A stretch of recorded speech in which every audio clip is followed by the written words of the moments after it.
Sí, este es el eterno dilema de qué hacemos los liberales en un entorno que no es liberal. Si ser simplemente víctimas o tratar de compensar parte de la victimización a la que somos sometidos con parte de la renta, regresando o recuperando parte de las rentas que nos han sido robadas, ¿no? Hombre, yo creo que hay un primer nivel muy elemental y es, si tú eres capaz de recuperar menos rentas, de las que te están quitando, es evidente que hasta ahí no hay ningún tipo de extracción a los demás. Simplemente, pues te quitan 10.000 euros en impuestos, recuperas una subvención de 8.000, pues bueno, como si hubieses pagado 2.000 euros en impuestos. El problema está en qué sucede cuando tú empiezas ya a recibir más beneficios o más privilegios de la intervención de aquellos que te está costando esa intervención. Ya sea en forma de beneficios extraordinarios por restricción de la competencia o ya sea directamente por ser una empresa subvencionada. A ver, yo creo que evidentemente un empresario liberal tiene que intentar minimizar toda esa extracción extraordinaria de rentas. Básicamente porque es verdad, esas rentas en última instancia o esos privilegios en última instancia suponen restricción de las libertades ajenas y por tanto no está bien percibirlas. Ahora, tampoco es cuestión de martirizar a la gente, es decir, no somos mártires. Estamos en un entorno muy determinado, con unas reglas de juego que además la mayoría de la sociedad acepta. Nosotros no, pero nosotros somos una minoría, somos la minoría que está protestando. El resto, en teoría, están muy contentos con pagar tropecientos mil impuestos para que se repartan subvenciones. Por tanto, tampoco llegaría al extremo de convertirnos en mártires. Ahora bien, lo que desde luego en ningún caso creo que pueda hacer un liberal es promover activamente ese tipo de políticas. Es decir, una cosa es que si existen se aproveche, que ya es una zona bastante conflictiva y bastante discutible, si no paga más impuestos que aquellos que está recibiendo, pero desde luego lo que no puede hacer es, oye, ponme una subvención que no existe aquí y créamela para mí o para mis amigos. Incluso si un empresario creativo está recibiendo, que como ya he dicho, los empresarios coactivos son al final corrompidos por el sistema, está recibiendo algún tipo de subvención, su discurso debe ser siempre el de hay que erradicar no solo todas las subvenciones, sino especialmente esta que yo estoy recibiendo. Eso, como mínimo, creo que es el mínimo imprescindible para que no haya una flagrante incoherencia ideológica. A ver, no solo es que los videojuegos triunfen donde el cine fracasa, no, es que el cine no subvencionado triunfa donde el cine subvencionado fracasa. El cine francés está absolutamente subvencionado, el estadounidense no, y el que es predominante es el estadounidense, no el francés. Lo que pasa es que sí es verdad que, a ver, un mercado tiende a ser copado por aquel que proporcione un mejor producto. Entonces, claro, si tú dices, yo soy incapaz de hacer un producto de calidad, y a lo mejor pues es posible que mayoritariamente, no digo que no pueda haber un cineasta francés o un cineasta español que haga buenas películas, los hay, pero yo quiero que muchísimos cineastas franceses, que haya aquí una industria muy pujante del cine, pues a lo mejor es incapaz absolutamente, como decir, no, yo quiero que en España haya una empresa que compita con Apple, pues ya hemos visto lo que ha pasado en Extremadura, ¿no? Entonces, eso no tiene por qué suceder, por mucho libre mercado que haya. El mercado es el que lo hace mejor triunfa y el que no, pues se dedica a otra cosa. Entonces, claro, si tú tienes la obsesión nacionalista de, no, es que necesitamos cine francés, y como el cine francés no va a sobrevivir frente al americano, y es posible, necesitamos enchufarle una subvención. Pues sí, claro, si tú quieres un producto que nadie quiere, lo único que te queda es subvencionarlo para que ese producto o ese productor parasite al resto de la sociedad que no quiere ese producto, simplemente. Bueno, yo creo que la idea del cine puesto detrás una nacionalidad, no existe el cine francés, no existe el cine español, no existe el cine norteamericano, no existe el cine, punto, ya está. Es como no existe el agua francesa, ni el agua finlandesa, ni el agua española, existe el agua. Otra cosa es que, bueno, pues esté echado rodado en Francia o dirigido por un francés, o lo que sí existe es cine financiado con dinero de los contribuyentes y cine financiado por sus espectadores.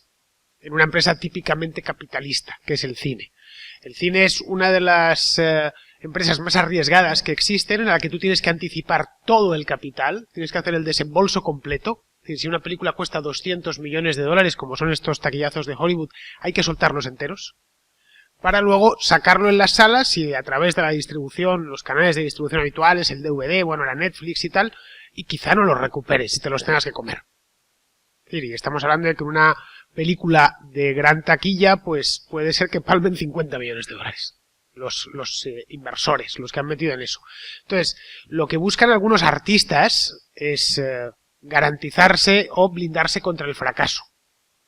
Es bueno, en el caso de que no vaya bien, pues yo no voy a perder nada, porque esto lo han pagado los contribuyentes. Claro, los contribuyentes no les pueden sacar 200 millones de dólares para hacer películas.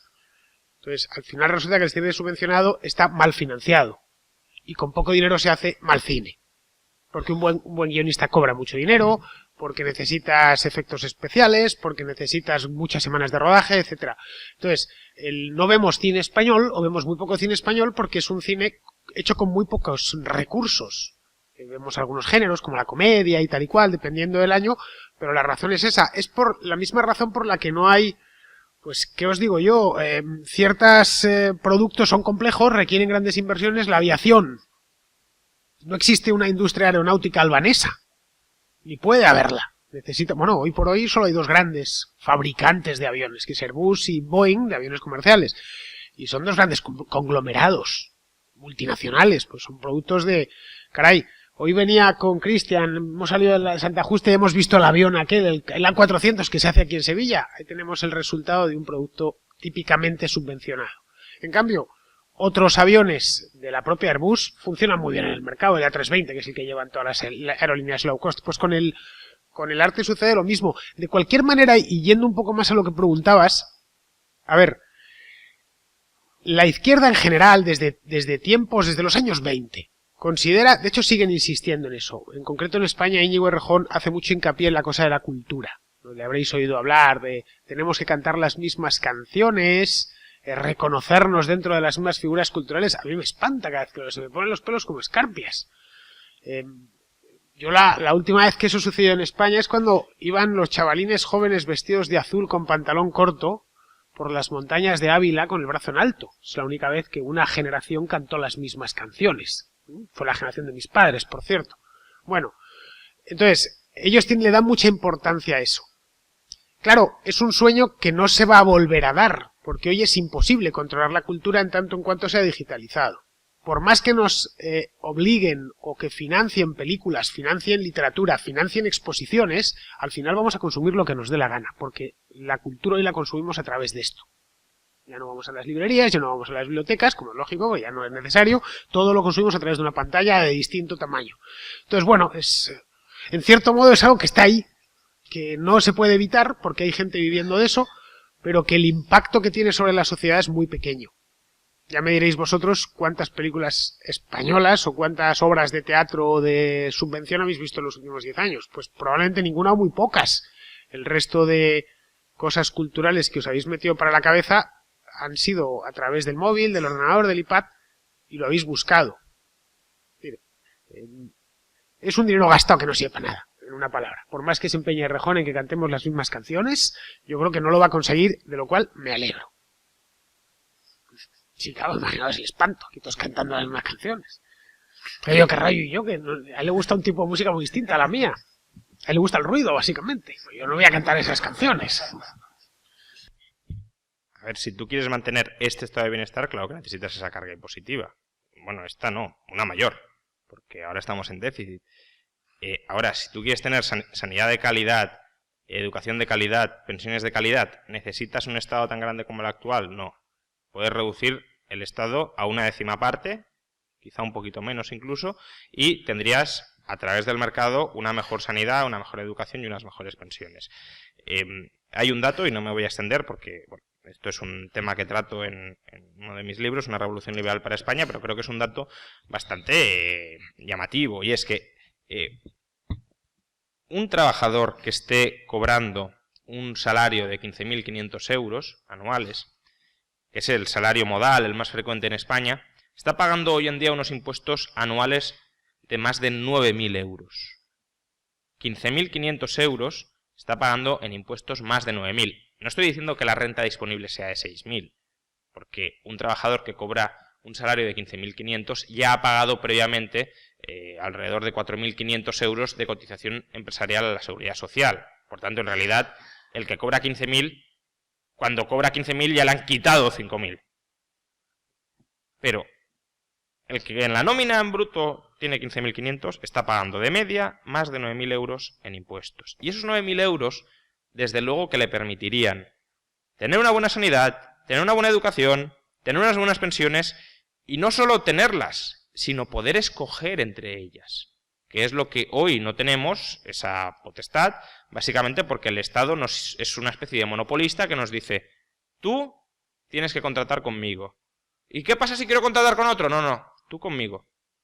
Y además en las condiciones que yo te voy a decir, con el precio que yo te voy a marcar, y no te voy a dar la posibilidad ni siquiera de que digas que no quiero el servicio. Ya no es que lo quiera contratar con otro, es que no lo quiero, no. Lo tienes que contratar y conmigo. Y ese es el estado de bienestar, un proveedor monopolístico que se te impone y que eso, por lo visto, es muy social frente a la posibilidad de que la gente escoja quién lo hace mejor, quién lo hace peor, qué es mejor para sus hijos o qué es peor para sus hijos y dónde te puedes curar mejor o peor. Bueno, a veces se nos olvida que antes, parece cuando se habla de la seguridad social y de estas cosas como si hubiera existido siempre. No sé, que hubiese llegado aquí Publio Escipión el Africano en el año 218 a.C. a las costas de Tarragona y ya se encontró en los hospitales del seguro. No, no estaban. De hecho, tardaron 2000 y pico años en aparecer. Y en cambio, los hispanos primero, luego los hispano-romanos, pues sí tenían, a lo largo de la historia han tenido sus servicios sanitarios. De hecho, en tiempos de mis abuelos, a mediados del siglo XX, no digamos ya en mis bisabuelos a principios del siglo XX, no había seguridad social. No existía como tal lo que entendemos hoy por el seguro. Pero en cambio tuvieron una vida más o menos larga y dichosa. Es decir, dentro de los avances médicos de la época. ¿Y eso cómo puede ser si no estaba la Paz, ni estaba el Ramón y Cajal, ni nada de esto? ¿Cómo era posible? Bueno, pues porque había mutuas. La mutualidad consiste en eso, los del mismo oficio, los de un barrio, los de un pueblo, se mutualizan la ayuda. Yo hoy no la necesito, pero la necesitas tú, y viceversa. Yo voy a ponernos un seguro, a fin de cuentas. Yo no voy a estar enfermo porque soy joven y hago deporte y me alimento bien, pero podría estarlo mañana. Entre tanto, le voy a pagar la atención al de enfrente. De hecho, una de las, por lo menos la que más edificios tiene en Madrid, se llama Mutua Madrileña. Está toda la ciudad llena de cosas que pone Mutua arriba. Y es eso, la mutualidad. Lo que hace la seguridad social, un invento genuinamente franquista, por si no lo sabíais, lo digo por los jóvenes, de aquí, los veinteañeros, pues eso es un invento del franquismo, implantado por el franquismo, como las pensiones piramidales, las pensiones fraudulentas que tenemos ahora, también es un invento del franquismo, que curiosamente quieren perpetuar los que se dicen más antifranquistas. Antes de eso, España tenía un montón de mutualidades. De hecho, no era el único país del mundo. Si uno va a Nueva York y ve lo que ponen los edificios, verá que una de las palabras que más se reproducen es mutual. Las mutualidades han existido en todas partes desde tiempos remotísimos. De mineros, de ferroviarios, de todo. Una de las cosas que tiene capacidad el ser humano es de prevenir. Cosa que no hacen otras especies. Somos previsores. El liberalismo no es planificador, pero sí es previsor y mucho. Previsores, bueno, por si acaso, voy a contratar un seguro, no vaya a ser que... La idea por eso es sostenible en el tiempo y se reproduce bien y fabrica sociedades buenas. Sí, cuando os vengan con ese rollo de ¿es la seguridad social o nos morimos todos por ahí con un sarampión? Es mentira. Lo único que habría distintos tipos de servicios, pues un poco como el mercado de la alimentación. Los más ricos pueden ir a Sánchez Romero y comer todos los días, o al Club del Gourmet el Corte Inglés, y los que lo somos menos, pues tenemos que ir al día. Nada más, pero comemos igual, ¿eh? Es decir, tenemos y de calidad y tal y cual. Pues sería una cosa similar, muy muy similar. También habría en función de... lo que dice Juan Ramón, podrías elegir el que tiene la salud como su único objetivo, pues contrataría el mejor seguro del mundo con 10.000 coberturas. El que es un poco más vivo a la Virgen, pues tendría un seguro menor. De la misma manera que el tipo que le gustan mucho los coches tiene un cochazo, y a los que no nos gustan nada no tenemos. Ya está. Es decir, en el fondo es devolver lo que el Estado, un Estado de brazo en alto, por cierto, eso recuérdaselo, nos quitó hará 60 años aproximadamente. Eso les cabrea mucho, por cierto, que les saques los orígenes de sus ideas. Hacedlo con mucha frecuencia. Que no sea, que no os digan, que no, de verdad hay que molestar. ¿Para qué engañarnos? No se puede ir siempre con buena cara a decírselo. Y además les hace sentirse muy impotentes porque saben que es cierto y no pueden rebatirlo. Yo solo matizaría... actualmente el rico ya se puede pagar una mejor sanidad. Es decir, claro, este tipo de reformas no están pensadas para los ricos. Es que, claro, queremos que los ricos puedan acceder a una sanidad premium que hoy no tienen disponibles y, claro, nos tenemos que cargar el estado de bienestar o el bienestar del Estado para que los ricos mejoren. No. Quien está atado de pies y manos no son los ricos, que estos, pues claro, si tienen dinero, pues se pagan 2 veces la sanidad. Por impuestos la pública, que es más o menos lo que pagamos todos, y además ellos tienen renta disponible para costearse una sanidad mejor, si así lo quieren, o una educación mejor, mandar a sus hijos a Harvard y lo que sea. No, esta reforma está pensada para que las clases medias puedan escoger, que son ellas las verdaderas rehenes del estado de bienestar, que es el bienestar del Estado. No los ricos, las clases medias, y son ellas las que tienen que ser liberadas de esos grilletes que no les permiten escoger. La adopción no es una alternativa al modelo clásico natural de padre, madre, hijos. Es un remedio subsidiario para las circunstancias desgraciadas, excepcionales, en las que no se puede dar lo admitido por todo el mundo antiguamente como deseable, que es que el niño se críe con su padre y madre naturales, ¿no? Han muerto, si han muerto los padres naturales, por ejemplo, pues está. Algo subsidiario. En cambio, las nuevas técnicas de reproducción asistida implican no un remedio subsidiario, sino, digamos, una verdadera alternativa a la reproducción biológica normal, vientres alquiler o inseminación artificial. Es algo que olvidé decir antes. La ley de técnicas de reproducción asistida española permite que cualquier mujer se dirija a un banco de semen y se haga inseminar con semen de donante anónimo, ¿no? Claro, ahí ese niño desde el principio habrá sido concebido en circunstancias tales que le impedirán saber quién era su padre, ¿no? No es como si ha sido concebido de manera natural y su padre se ha muerto, que es lo que ocurría con la adopción. No, es distinto. Esto es una verdadera alternativa. En Estados Unidos, y eso creo que no lo dije antes, existe ya el fenómeno de los que se llaman single parents by choice. Es decir, son mujeres solteras que simplemente quieren conocer la experiencia de la maternidad y se hacen inseminar con semen anónimo. No significa que sean célibes, después tendrán las aventuras amorosas que sean, ¿no? Pero se produce una disociación entre la vida reproductiva y la vida amorosa. La vida amorosa va por un lado, y es volátil, es efímera, hay sucesivas parejas, etcétera. Y la vida reproductiva, que es algo, digamos, más serio, porque implica vínculos que te atan para toda la vida. Bueno, yo para esta decisión fundamental de reproducirme, yo no voy a estar dependiendo de estos novios que entran y salen y que me dejan tirada, etcétera. No, yo me lo monto yo sola, con el banco de semen. Así pasamos de la reproducción sexuada, que es lo que ha conocido la humanidad siempre, a la autorreproducción individual. Y es un cambio muy importante, ¿no? Y, en fin, de momento es excepcional, pero con estos fenómenos ocurre que lo que empieza siendo una excepción extravagante, en muy pocas décadas se puede convertir en la norma.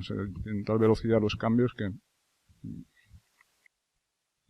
Yo, sinceramente, conozco la tesis de García Trevijano de que el problema último de nuestra sociedad es que no tenemos una democracia republicana. No lo comparto en absoluto. Es decir, eso quizás sea otro síntoma, pero no es el origen profundo. De hecho, Estados Unidos, que es un ejemplo de democracia con separación de poderes, no tienen ni siquiera partidos formalmente establecidos, representantes que se deben a su distrito, es un nido de corrupción, clientelismo y empresariado extractivo. Por tanto, esa democracia, la más antigua, bueno, de las más antiguas del mundo, y un ejemplo para tantas otras democracias en muchos sentidos, no está solucionando ni mucho menos ese problema. De hecho, en algunos aspectos es peor el nivel de lobismo en Estados Unidos que en países como España, simplemente porque el poder que manejan es muy superior. O sea, yo creo que el problema en última instancia reside, ya digo, en esa hiperlegitimidad que tiene el Estado para actuar, para comportarse de maneras que el resto de personas no tenemos permitido actuar. Y precisamente por eso la sociedad tolera muchos comportamientos que en otro caso no toleraría. Es verdad que puedes decir, bueno, para que deje de tolerarlo hace falta un cauce de participación. ¿Sí o no? El derecho de rebelión se aplicaría tal cual si de verdad la gente sintiera dolor en el estómago cada vez que viera que un político cobra impuestos, que reparte subvenciones, pero como ese virus socialdemócrata está absolutamente extendido, como el Estado lo que diga va a misa porque es el nuevo Dios de nuestras sociedades, pues, si acuerda repartir un contrato o una concesión con una gran empresa, va a misa lo que diga. Y eso no va a cambiar mucho por el hecho de que los ciudadanos podamos escoger a nuestros políticos y los políticos sean más responsables ante los ciudadanos, porque de la misma manera que es verdad, tenemos una sociedad parcialmente desmovilizada que no quiere participar en estos actos, tampoco se implicarían demasiado en la gestión de la vida pública, por mucho que su voto tuviese más consecuencias del que tiene ahora. En esencia, por algunos problemas ya básicos de la democracia, de los que no voy a hablar ahora, como la ignorancia racional del votante, es decir, que tu voto individual, por mucho que le des más representatividad al votante, tu voto individual sigue siendo irrelevante para determinar el resultado, y el hecho de ser un votante informado pues es muy costoso, porque te has de informar mucho, has de pensar mucho, has de sopesar mucho. También la propia irracionalidad de los votantes, que tienen sus sesgos, tienen su trasfondo ideológico ya programado y no lo van a modificar, y todo eso al final te legitima un régimen que sí, que puede ser con el consenso del pueblo, pero un régimen, de hecho Hume decía que todo, o la Boité, que todo régimen en última instancia descansa sobre el consentimiento de sus súbditos, pues bueno, te convierte, te genera un régimen que puede ser muy extractivo, pero que está en consonancia con lo que quiere la gente. Formalmente, pero en la práctica en absoluto. Es decir, en los países anglosajones el Estado también puede hacer y deshacer lo que le venga en gana. Bueno, aquí siempre el interés general está por encima del interés particular del ciudadano. Primero, el tribunal aplica las normas que determina el Estado. Por tanto, el Estado puede aplicar normas de excepción para el Estado que el tribunal no puede tumbar. El ejemplo claro y más reciente, el Obamacare. El Obamacare es un mandato legal que claramente no podría imponer ninguna otra asociación en ningún otro colectivo y que los tribunales han consolidado o han convalidado. Y luego, incluso ahí, bueno, todo el caso de los mails de Hillary Clinton, si algo te pone de manifiesto es que hay personas que están también en los países anglosajones por encima de la ley, absolutamente.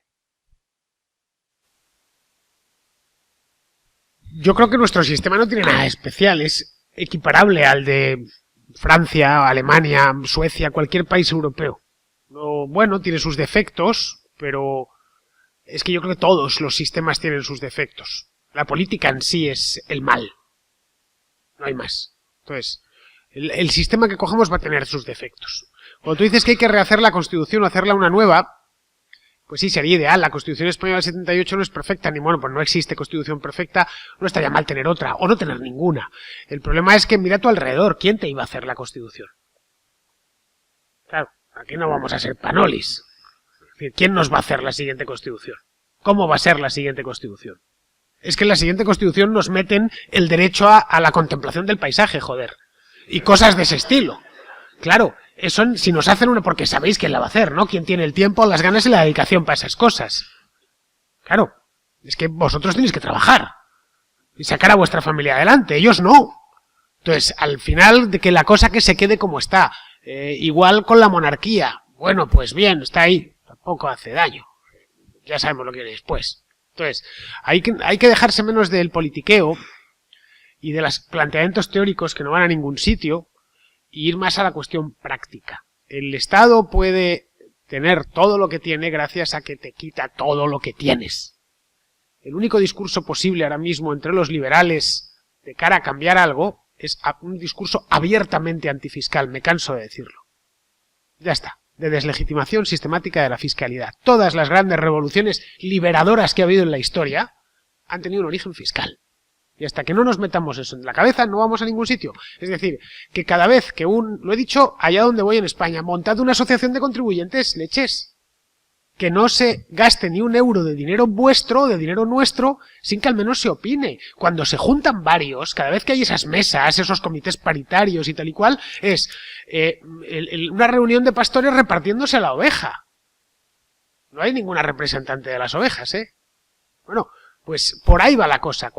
Si al Estado se le consigue privar de sus fondos, el Estado se tiende a contraer. Mirad cómo en países que tienen un buen sistema como Suiza, se lo piensan muy mucho antes. Entre otras cosas, lo tienen que preguntar. El túnel de San Gotardo pasó por referéndum, ¿eh? Los suizos dijeron, pues nos va a venir bien, porque vamos a meter ferrocarriles nuevos, más modernos, tal, y lo han aprobado.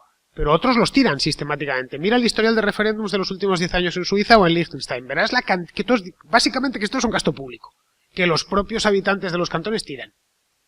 Ahí hay un genuino control.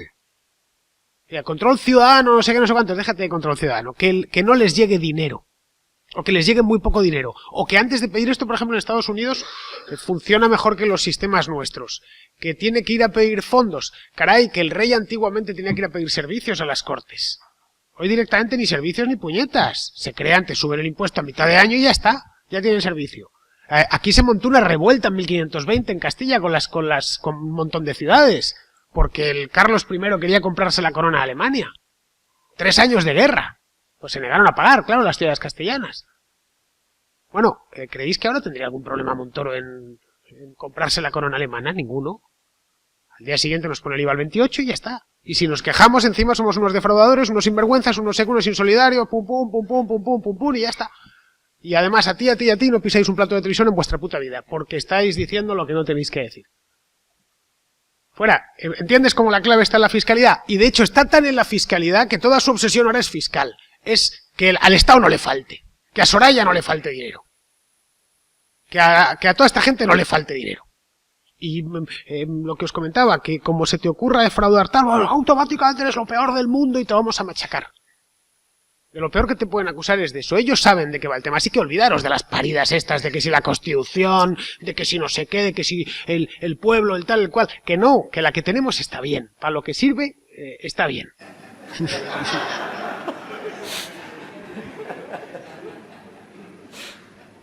Sí, bueno, yo estoy de acuerdo con ellos en que nuestro sistema político es más o menos homologable al de los países civilizados y que el problema no está ahí. Sí tenemos un rasgo diferencial negativo que es el tema de las autonomías. Yo soy muy escéptico sobre las autonomías. Me parece que han servido de coartada precisamente para la hipertrofia de la burocracia. Si uno compara el número de funcionarios que había en los años 70, antes de las autonomías, y el que hay ahora, pues se sale una multiplicación por 4 o una cosa así, ¿no? De 800.000.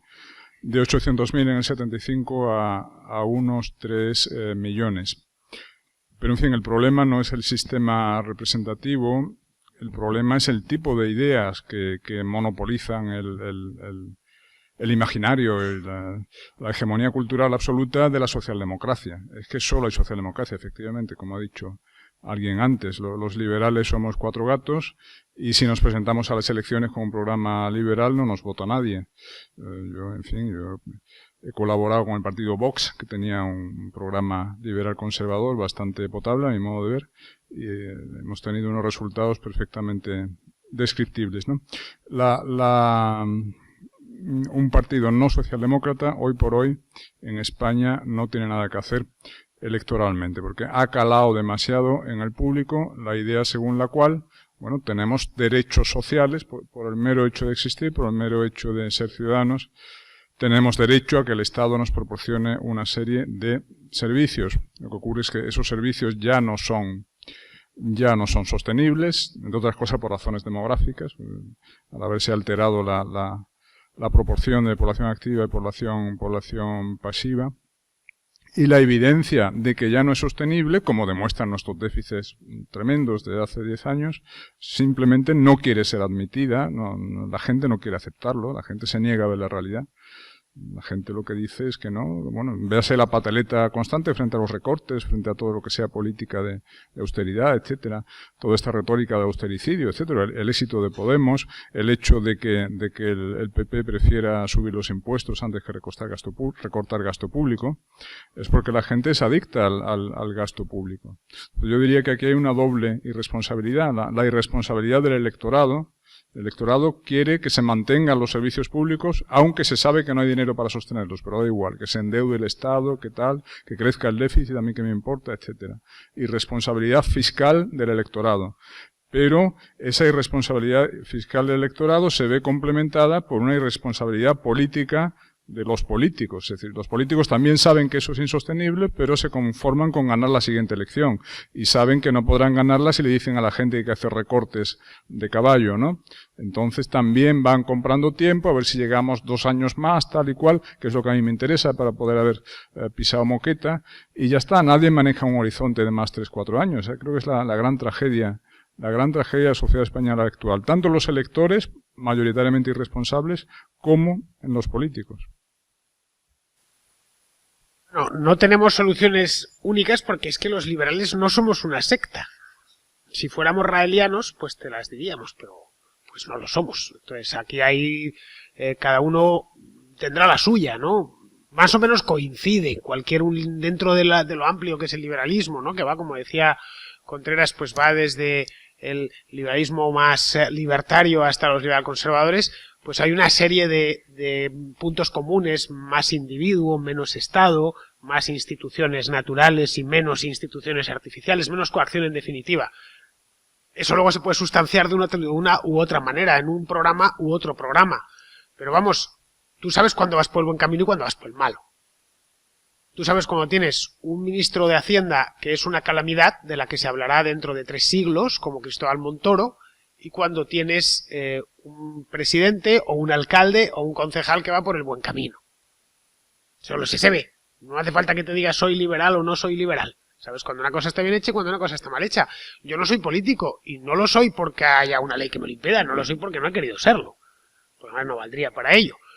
Entonces, en el caso de que lo fuese, pues tendría, digamos, casi la obligación moral de dar soluciones. Pues que no la tengo. La mía es contar cosas.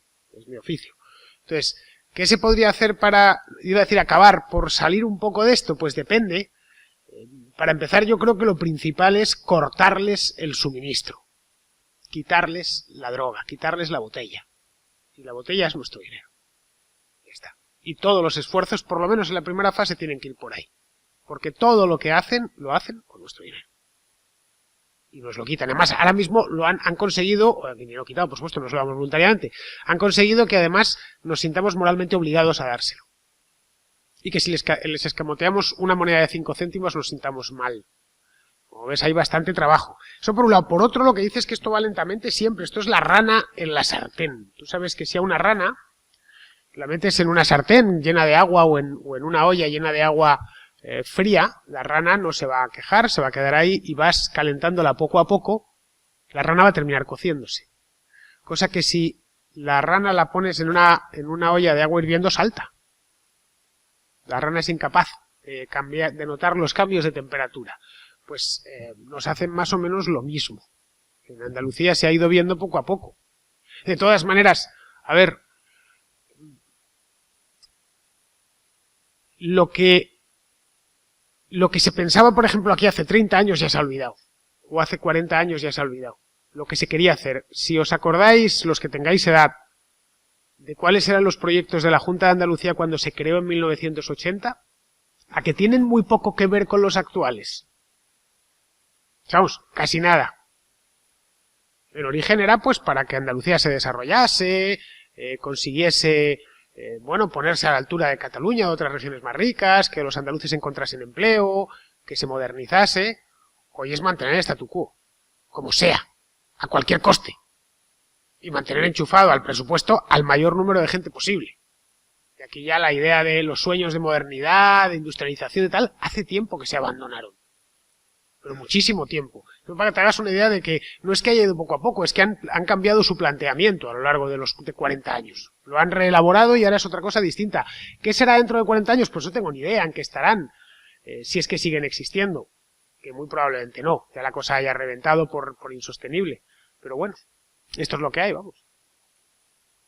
A ver, el Estado, mucha gente es el Estado. No penséis, aunque sea el mal, mucha gente vive de esto.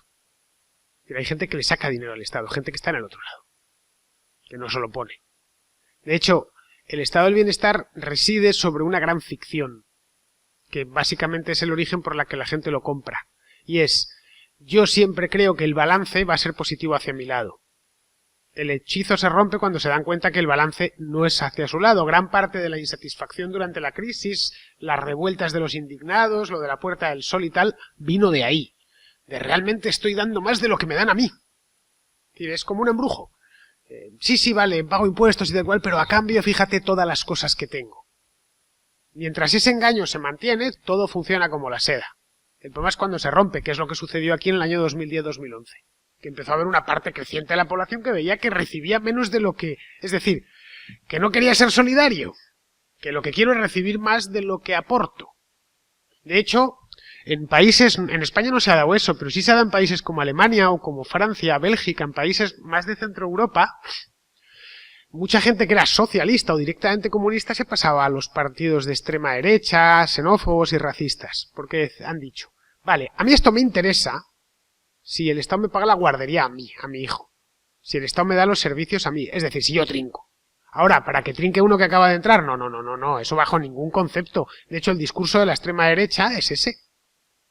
Todo es bestial, pero para nosotros. O que solo lo podamos coger nosotros. Y siempre que, cuando aquí, por ejemplo, Andalucía, que es un sitio muy estatalizado, cuando habléis con alguien, todos se sienten del lado de los que aprovechan. Muy pocos se sienten en el otro lado. ¿Quién quiere cambiar esto?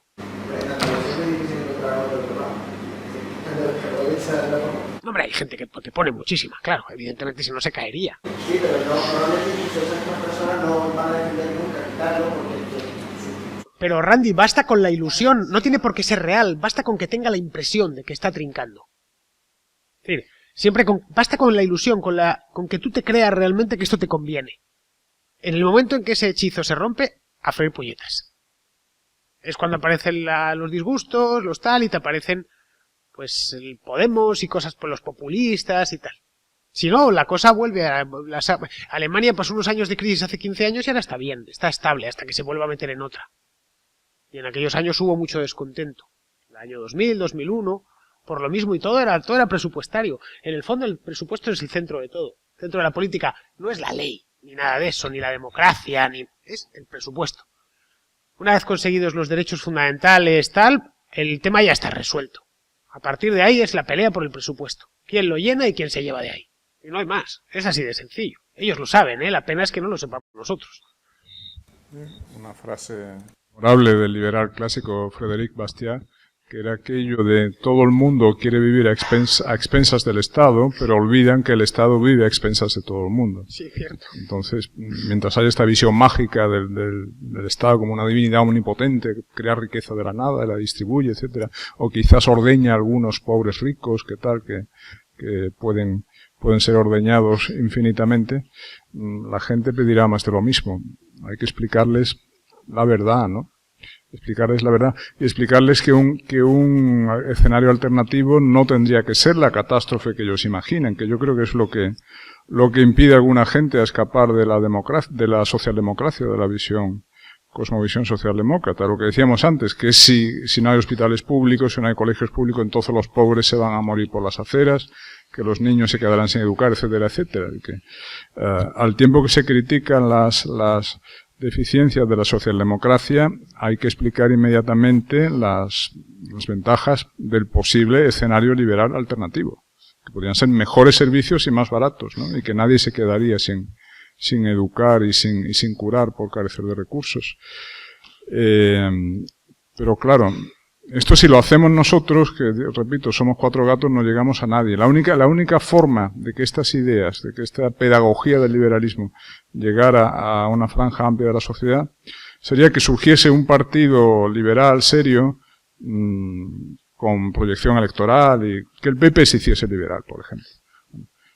No, porque esto ocurrió, por ejemplo, en Gran Bretaña con el Partido Conservador. Llegó Margaret Thatcher, se hizo con la Secretaría General y empezó a hacer pedagogía liberal desde el Partido Conservador, es decir, llegando a millones de electores, etcétera, etcétera. Y ganó las elecciones con un programa claramente liberal, ¿no?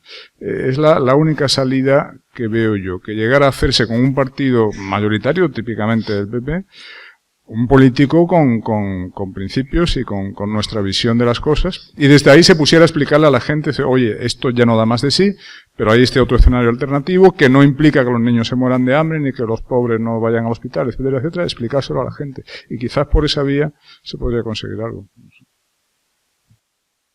Bueno, yo es que no politizo el entretenimiento, ¿vale? Eso para empezar.